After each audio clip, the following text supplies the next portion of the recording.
दोस्तों, एक खूबसूरत सी संस्कारी लड़की होती है।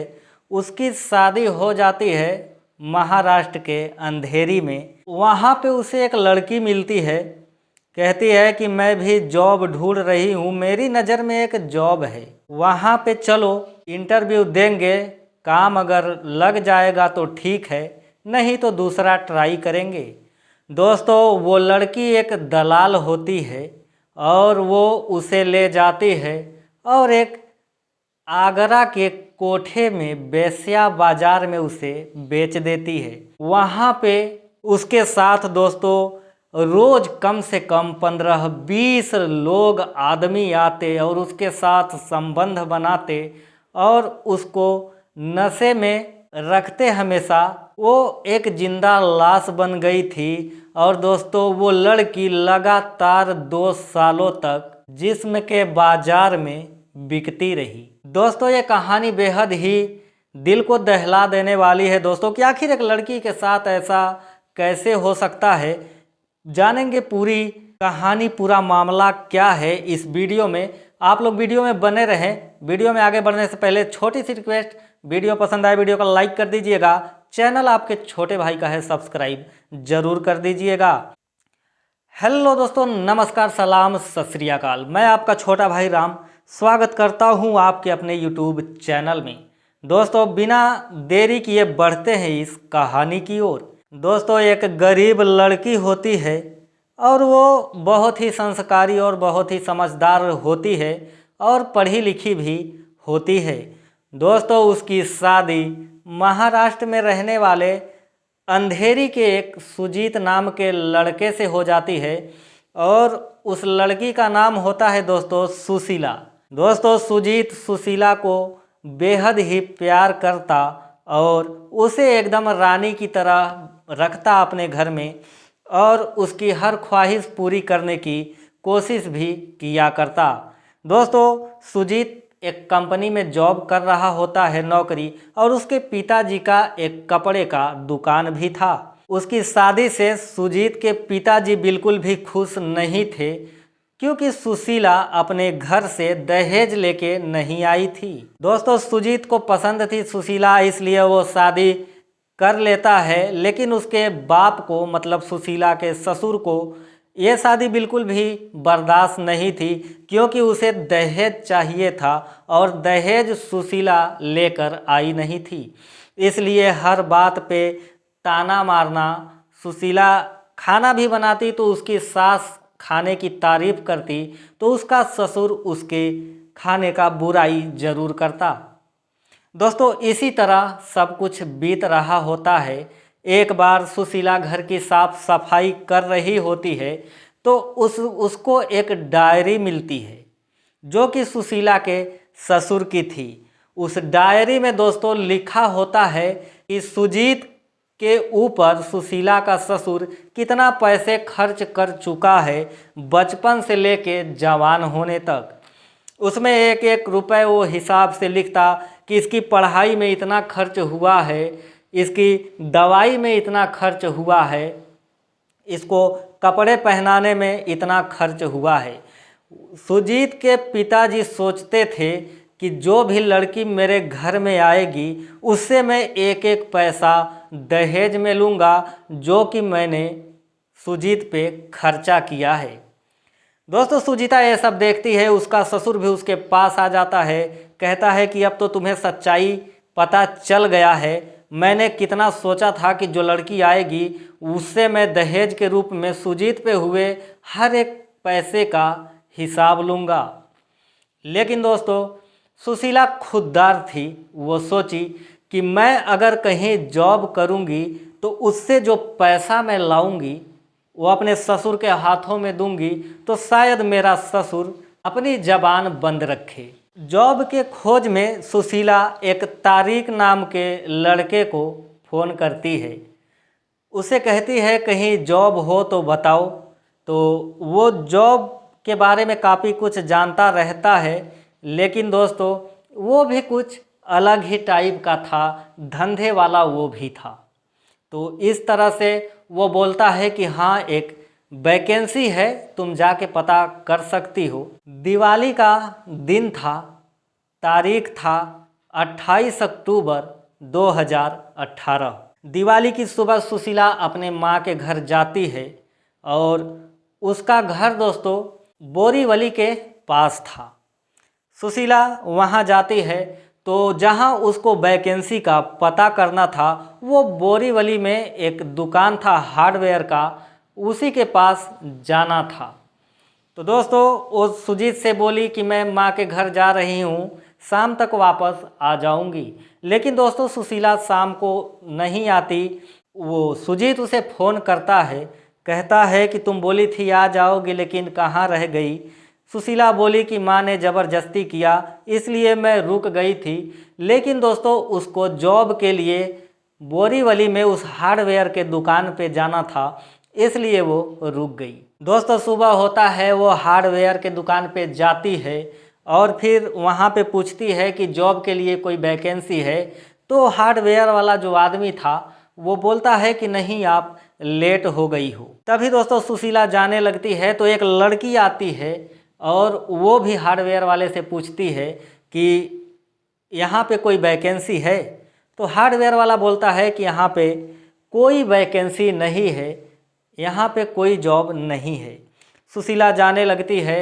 दरअसल वो लड़की दोस्तों एक दलाल थी जो लड़कियों को बहला फुसला के कोठे पे ले जाया करती थी। तो वो सुशीला से बोलती है कि अरे सुनो, मैं भी जॉब के तलाश में हूँ, तुम भी जॉब के तलाश में हो। मेरे नज़र में एक कंपनी है, वहाँ पे इंटरव्यू देने के लिए मैं जा रही हूँ, चाहो तो तुम भी चल सकती हो, रिक्शे से जाएंगे, 5 मिनट का रास्ता है। सुशीला सोचती है कि चलो देख लेते हैं, क्या ही हो जाएगा, शाम तक तो घर चली जाऊँगी।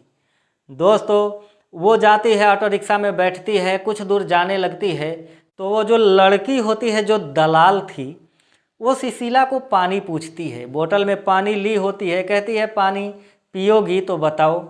सुशीला पानी लेती है, उसे प्यास लगी थी, उसने पी लिया। दोस्तों उस पानी में नशीली दवाई मिलाई थी उसने।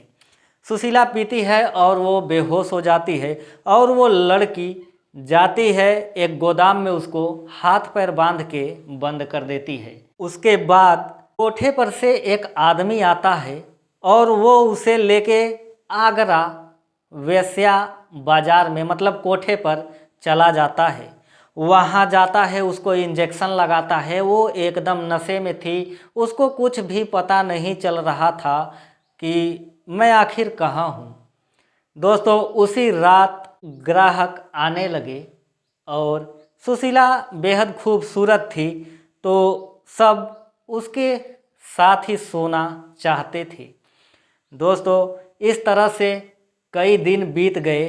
सुशीला वहाँ की जो औरत थी जो कोठा चलाती थी उसे हाथ जोड़ती थी, विनती करती थी कि मेरे पति से एक बार बात करा दो, लेकिन उसका वहाँ कोई सुनने वाला नहीं था। 1 महीने बीत गए, उसके साथ रोज़ कम से कम 10-15 आदमी आते और सोते चले जाते। इस तरह से चल रहा था सब कुछ। 1-2 महीने बीत गए।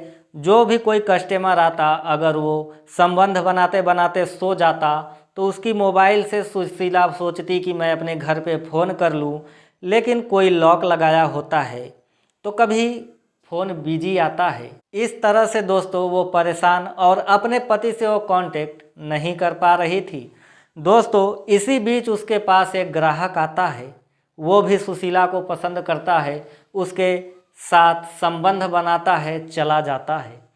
और ऐसे ही वो रोज़ आता है सुशीला के साथ। सुशीला अपना बताती थी अपने पति के बारे में, मुंबई में मेरे पति रहते हैं अंधेरी में, ऐसे वैसे।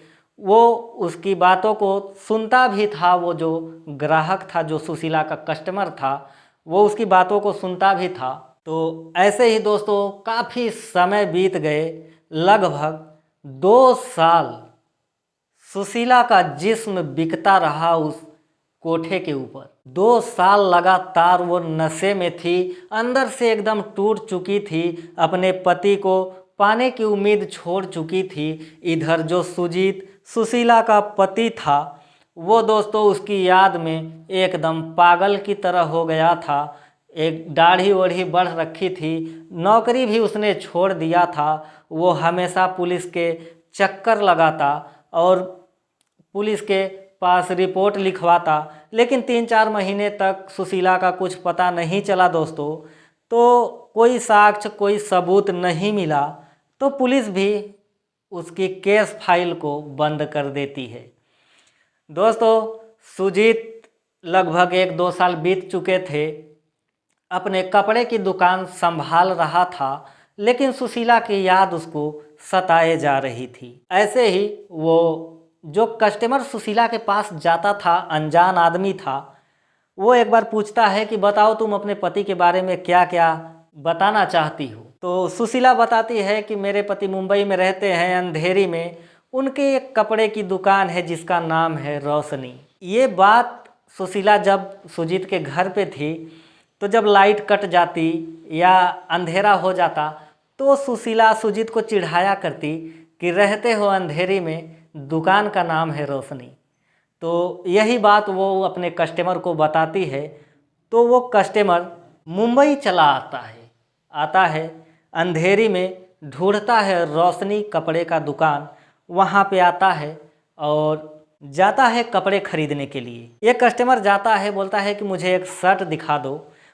सुजीत उसको शर्ट दिखाता है, तो वो कस्टमर सुशीला की बताई हुई लाइन बोलता है, कहता है क्या अजीब बात है ना सर, रहते हो आप अंधेरी में लेकिन दुकान का नाम है रोशनी। तो कस्टमर चला जाता है। फिर उसके बाद सुजीत को दिमाग में आता है कि ये बात तो मेरी सुशीला मुझसे बोला करती थी, आखिर वही बात इस आदमी ने कैसे बोला। वो उस आदमी ने कहा कि भैया मैं आगरा से आया हूँ। और ये सब बात सुनता है सुजीत और वो समझ जाता है, उसके दिमाग में थोड़ा उलझन पैदा होती है कि आखिर मेरी जो सुशीला बोलती थी इस आदमी ने कैसे बोला, और ये आगरा का रहने वाला है, ये सटीक उसकी बात कैसे बोल सकता है। सुजीत तुरंत घर आता है, कपड़े पैक करता है, आगरा के लिए निकल जाता है। अनजान शहर था और वहाँ पे एक लड़की को ढूंढ पाना बहुत मुश्किल था, जो कि 2 साल पहले खो गई थी। फिर उसके बाद दोस्तों वो जाता है तो आगरा के पुलिस स्टेशन में जाता है, अपनी सारी परिस्थिति बताता है कि मेरी एक बीवी थी, 2 साल पहले लापता हो गई, आज नहीं मिल रही है, मुझे थोड़ा सा शक है कि वो आगरा में है। तो पुलिस वाले बोलते हैं कि देखो ये केस तुम्हारा मुंबई का, अंधेरी का है, हम लोगों को इजाज़त लेना पड़ेगा वहाँ के पुलिस से, तभी आपकी केस को हम देख सकते हैं। फिर उसके बाद सुजीत वहाँ से चला जाता है और वो शरीफ लड़का था, लेकिन मजबूरी ऐसी चीज़ होती है दोस्तों ना कि दुनिया का सबसे नरक जगह वेश्या खाना होता है। वहाँ पे वो गली गली में, वेश्याओं की गलियों में दोस्तों वो भटकने लगा, सिर्फ अपनी सुशीला को खोजने के लिए। हर जगह पे जाता और निराश होके चला आता। एक बार दोस्तों उसका संजोग सही था, वो चला जाता है उसी कोठे पे आगरा के जहाँ सुशीला होती है। वो जाता है दोस्तों, तो जो कोठे का मालकिन थी और 1-2 लड़के भी थे, तो उन्होंने कहा अरे साहब आओ, बताओ कैसी चीज़ लोगे, हर तरह की वैरायटी यहाँ पे हाजिर है। दोस्तों सुजीत बस अपनी बीवी को ढूंढ रहा होता है और वो देख लेता है अपनी सुशीला को। उसकी हालत एकदम खराब हो चुकी थी, वो बस एक जिंदा लाश की तरह थी। उसको किसी से कुछ समझ में नहीं आता, नशे में हमेशा झूमती रहती थी, उसको इंजेक्शन दिया जाता था। तो इस तरह से दोस्तों वो सुशीला को देख लेता है और चुपचाप से आता है, तुरंत भागा हुआ आता है, आगरा की पुलिस को ये बात बताता है कि मैंने फलाने कोठे पे अपनी बीवी को देखा है। पुलिस तुरंत मुंबई पुलिस से इजाज़त लेती है और वो कहती है कि तुम जाओ, जब देखना कि तुम्हारी बीवी वहाँ पे है तो धीरे से हमें फ़ोन कर देना। सुजीत जाता है और वहाँ पे दोस्तों सुशीला भी आती है और वहाँ के जो कर्मचारी थे बोलते थे अरे सर आओ, कोई भी लड़की जो भी पसंद हो उसके साथ आप रात रंगीन कर सकते हो। लेकिन दोस्तों सुजीत को तो सुशीला चाहिए होता है। वो जैसे ही सुशीला के पास जाने की कोशिश करता है, एक बगल में आदमी बैठा होता है, वो जाता है सुशीला को लेकर कमरे में चला जाता है।